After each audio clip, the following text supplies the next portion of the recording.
ဒီလိုဖနက်လလလေးရဲ့နောက်ကွယ်မှာဘလို့ခက်ခဲတွေရှိခဲ့လဲဆိုတာကိုချုပ်တဲ့လူကိုယ်တိုင်ပဲအသိဆုံးမို့လို့ပြန် sharing လုပ်ပေးခြင်းဖြစ်ပါတယ်ဖနက်ကတော့အစပိုင်းမှာချုပ်နေတာအကောင်းသားပေါ့နော်နောက်ပိုင်းမှာအဲ့ဒါတွေကစလာပါပြီအဲ့ဒါဘာလဲဆိုတော့ချီကြော်တဲ့ပြဿနာဖြစ်ပါတယ်ဒီလိုချီကြော်တဲ့အတွက်လက်သားပေါ်မှာအပေါက်ကြီးတွေကြံခဲ့တာဖြစ်တဲ့အတွက်ထပ်ချုပ်လို့ရရင်ချုပ်မရဘူးဆိုရင်အသစ်ပြန်ချုပ်ရတာဖြစ်ပါတယ်နှစ်ထပ်ဒီဇိုင်းလေးလုပ်မှဖြစ်တဲ့အတွက်နှစ်ထပ်ပုံပေါ်အောင်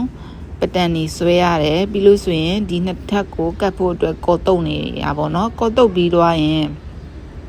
ခြောက်သွားတဲ့ချိန်မှာအဲ့နှစ်ခုထပ်လိုက်တာထပ်တဲ့ချိန်မှာအဲ့ဒါဘယ်လိုဖြစ်လဲဆိုတော့ကော်ကကျမဝယ်နေကြဆိုင်ရမဟုတ်ဘဲနဲ့တခြားဆိုင်ရဝယ်လိုက်တဲ့အတွက်ဒီကော်ဈေးပေါက်တယ်လို့မျိုးဖြစ်နေရပါတော့ကတ်လားဆိုတော့ကတ်တယ်ဒါပေမဲ့ဖနက်ကိုကတ်ရလောက်အောင်ထီလဲကော်ကကောင်းမနေဘူးပေါ့เนาะဆိုတော့ကျမအဲ့ဒီရဲ့အဲ့ဒါကိုချုပ်လို့အကုန်လုံးပြီးသွားတဲ့အချိန်မှာတွေ့တာပေါ့နော်ဒီလိုမျိုးဂျားလေးထဲမှာဟနေတာပေါ့နော်အဲ့ဒီတွေ့ကြမို့လို့ကျမပြန်ခွာလိုက်တော့လေကော်တွေကအစေးပေါက်နေတယ်လို့ဖြစ်တဲ့အတွက်ကြောင့်မို့လို့ဒီထပ်ပြီးတော့ပြန်တုပ်လို့လည်းမရတော့ဘူးပေါ့နော်အဲဆိုတော့အစအဆုံးချုပ်ဖို့အတွက်ပြန်ခွာလိုက်ရပါတယ်ပြီးတော့အင်ဆိုးကိုလည်းကော်တွေပြန်ကတ်ရတာပေါ့နော်အထက်က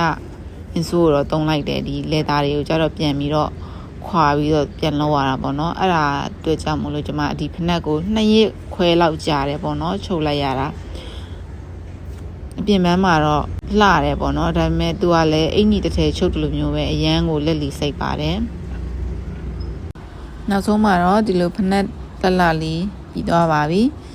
ကျမအဲ့ဒါစိတ်ရင်းနဲ့အဲ့ဖနက်နှစ်ခုကိုခောက်လိုက်တာလက်ခိုင်းမိ Shoes idea